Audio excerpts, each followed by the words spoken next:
juicy stuff. Crypto could undermine the dollar and destabilize nations. Hillary Clinton.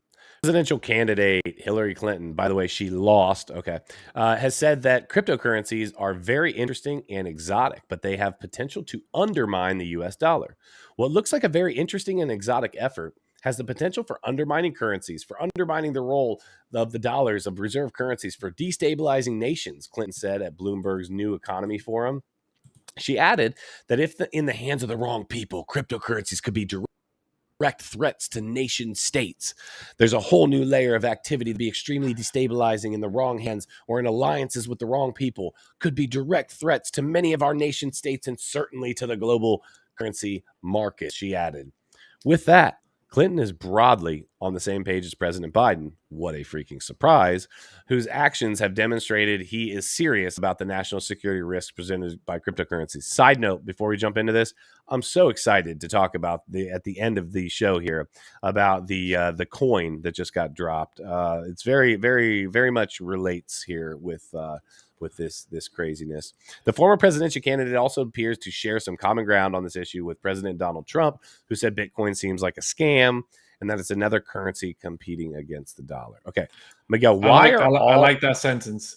Another currency competing against the dollar. Okay, so is that the key word, competing? Is that why all of these big high level players are scared of Bitcoin? Yes, 100%. 100%. That is the problem, right? They don't want competition, and competition with fundamentals, right? Competition that they cannot control, right? So that's the problem with Bitcoin to the US dollar. The US dollar is controlled by the US, manipulated whichever way it seems fit to them. They print whenever they need to print. They create all the debt that they want to create off the dollar to continue keeping the system running.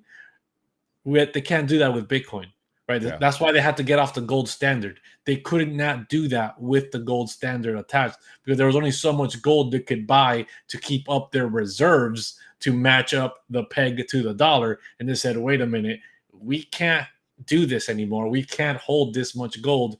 There's only so much gold we can get in the first place. We need to get off the gold standard, and then we will be set free to do whatever we want with it.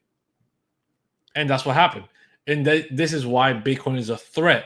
She's right. Bitcoin will destabilize nations. Bitcoin is a threat because the dollar, fiat, whatever, is trash. Right? Exactly. Is trash. It has no fundamentals, is only backed by the violence of a government that can be put upon you and forced down your throat. But it has no intrinsic value at all, and people don't trust it, and it's losing value constantly. It is not helping people in any way or form. You can't stake it, you can't put it in a bank and make money off of it, you can't do anything. We are programmed to spend. The best thing you can do with your dollar is the minute you get it, go spend it, because don't hold it in a bank account. Don't try to save your money. That's bad for the economy. The economy needs growth. It needs more spending. Bitcoin is the complete opposite of this. It's about saving. It's about holding long term. It's about having fundamentals. It's about something that we, the people, agree on and use to our benefit. Well said. Well said. It says in the summer, President Biden also set up a ransomware task force with the express purpose of combating cyber attacks and tracing cryptocurrency ransom payments. Guys, I want to tell you something. All of this craziness about concerns of national security, they can say they're well justified. That basically there's a bunch of evidence that demonstrated how a lot of people use, a lot of quote bad actors use this technology.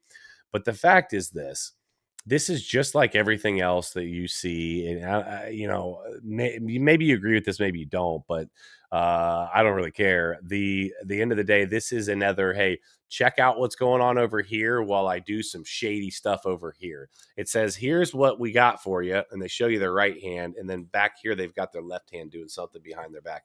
The reality is this is a distraction. Okay. They are trying to position. We've talked about this many times before. They're trying to get themselves in line, in order to ultimately benefit from cryptocurrency, but they don't know what that looks like as a whole yet. And so because they don't know what that looks like, they have uncertainty, and because they have uncertainty, they're scared. right? Yeah. That uncertainty breeds fear. And so they're saying, wait a minute, we have a moving train that is worth almost, like Bitcoin's at what, $1.5 trillion or something wild like that. Like it's over a trillion, right? It's not 1.5, but it's over $1 trillion. And so when you have an asset that's worth a trillion with a T, it gets noticed. Yeah, It and I is want to something. actually want to share my screen here and show you something that just goes to prove to you why they're scared of Bitcoin and why they always talk negative about Bitcoin and negative about this, about cryptocurrencies and all the bad actors in it.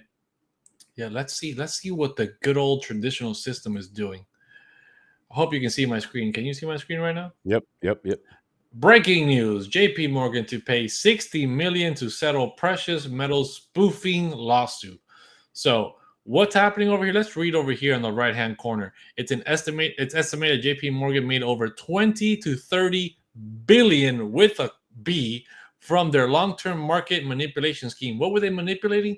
The futures and options precious metal prices. But nothing Surprise, ever. surprise.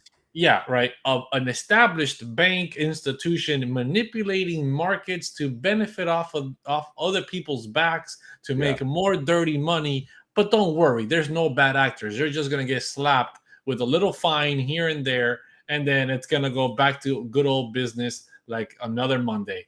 But So they made let's 20 or worry about 30 crypto. billion with a B, and they have a 60 million with an M dollar class action lawsuit. That is Yeah. pennies on the dollar. Pennies Exactly, on the right. dollar. Exactly. Like you're literally it's literally like you're robbing a bank. You rob a bank for 100 million, and then when you go to court, they tell you, Hey, well, 10 for grand. your crime, yeah, for your crime, it's $100,000. Okay, and they allow you to pay it with the stolen money that you. Oh, sure, why not? Here you go. Here's the Yeah. 100 grand that I stole from you. I'll give it back to you. I'll keep the rest, and just go on as any other good old day. And it's like it's ridiculous, and yet they keep this FUD narrative that crypto and the Yep. bad actors in crypto, the criminals.